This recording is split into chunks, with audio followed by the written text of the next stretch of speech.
Hello, welcome to session 9 of PHS 308 titled Public Policy Formulation. Now in this session we are going to cover four main topics which are outlined as follows. We'll focus on the definition of policy formulation and its characteristics. We'll look at the phases of the policy formulation stage within the public policy making process. We'll look at the content of policy formulation, and then we'll close with policy instruments. So let's begin with topic 1. Policy formulation focuses on generating policy alternatives to tackle a problem. In other words, policy formulation suggests that there are so many ways of dealing with a problem. And within the policy making cycle, the policy formulation phase is where policymakers generate different policy alternatives in order to deal with the problem at hand. So what problems come to mind? For example, we can have the problem of unemployment. We have falling standards of education. We have issues of school dropout, teenage pregnancy. These are all public problems. And according to the policy formulation stage, it is at this point that policymakers would formulate different policy alternatives in order to be able to deal with the problem. Jones observed that the distinguishing characteristics of policy formulation is simply that means are proposed to resolve perceived societal needs. It involves, first of all, identifying and assessing possible solutions to policy problems. The fact that identification of possible solutions suggests that there could be so many different ways of dealing with a specific problem. And so once these ways are identified, it is extremely important to analyze the best possible way, particularly because of the fact that some of the ways or some of the methods or alternative proposed could be costly compared to others, could be more expensive compared to others, could require more resources, could be more time consuming. And so there's always the need to always look out for which among the alternatives that have been proposed are probably less expensive, or they can be used to solve the problem within the shortest possible time, and then also making sure that efficiency and effectiveness are not sacrificed. There are a couple of characteristics of the policy formulation phase, and according to Jones, these include the fact that it is not limited to one set of actors. As we have been mentioning, public policy making process includes not only state actors but also non-state actors. And so at the stage that the different policies are being proposed, different alternatives are being explored to deal with a problem of society, it is not just state actors who are doing it, but also non-state actors also have a say in the kind of alternatives that are proposed. It may advance without clear definition of the problem.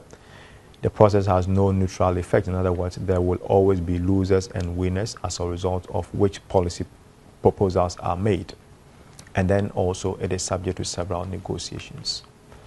Phases of policy formulation. Harold Thomas suggests that there are four main phases. The first phase is the appraisal phase, which has to do with identification and consideration of data and evidence, where basically research is conducted to be able to look at which of the alternatives would best be suited to deal with the problem. And then there is also the dialogue phase, which has to do with facilitating communication and interaction between policy actors with divergent views on the issue for potential solutions. Mind you, at this stage, all kinds of actors are involved, and so there is a likelihood that there will be conflict, there will be disagreement, there will be contestation. And so what the dialogue phase does is to bring all the interested parties on the negotiation table so that they'll be able to find solution and be able to chart a course in formulating the policy proposals to deal with the problem, while making sure that they meet all the concerns and all the issues that other policy actors would raise, if possible. There is also the formulation phase, where public officials weigh and draft proposals in line with the options that are proposed. And then there is finally the consolidation phase, where policy actors provide feedback on the recommended options, and then the objections can also be addressed at this point. So if at the dialogue phase there are issues that could not be ironed out properly, the consolidation phase provides an opportunity for those issues to be addressed. Now, topic 3, which has to do with the content of public policy. Important considerations regarding the content of policy formulations include the fact that we need to identify the technical and political constraints on policy options, as well as the substantive and procedural constraints. Now, what do these terms mean? Technical constraints are limitations imposed by what is feasible and what is feasible. So for any policy, there could be what is possible, what is feasible, or what is not feasible. If you take the case of illegal mining, for example, it may not always be the case that individuals are driven into mining because they may not have a job, or they may not have a regular source of income. So it is always important for policymakers to look at within the complexity of a problem, to examine and come to some conclusion as to what policy alternatives is feasible and what is not feasible, in order to be able to find a proper solution to the problem. There is also political constraints, which refers to what politicians simply cannot do everything that they think appeals to voters. In other words, under political constraints, the point we want to make here is that politicians will not just get out there and do something for voters simply because they are demanding it. They would always want to make sure that they do something that is likely to earn them votes.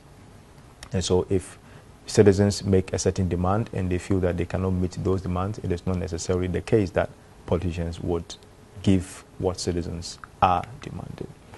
And then there is also the substantive constraints. We say that the problems are innate to the nature of the problem itself. So there are certain constraints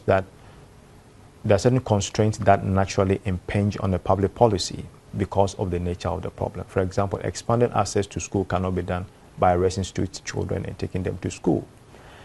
And so we say that we cannot reduce graduate unemployment simply by reducing the intake of university students. So just by the nature of a problem, some constraints are inherent, and we refer to these constraints as substantive constraints.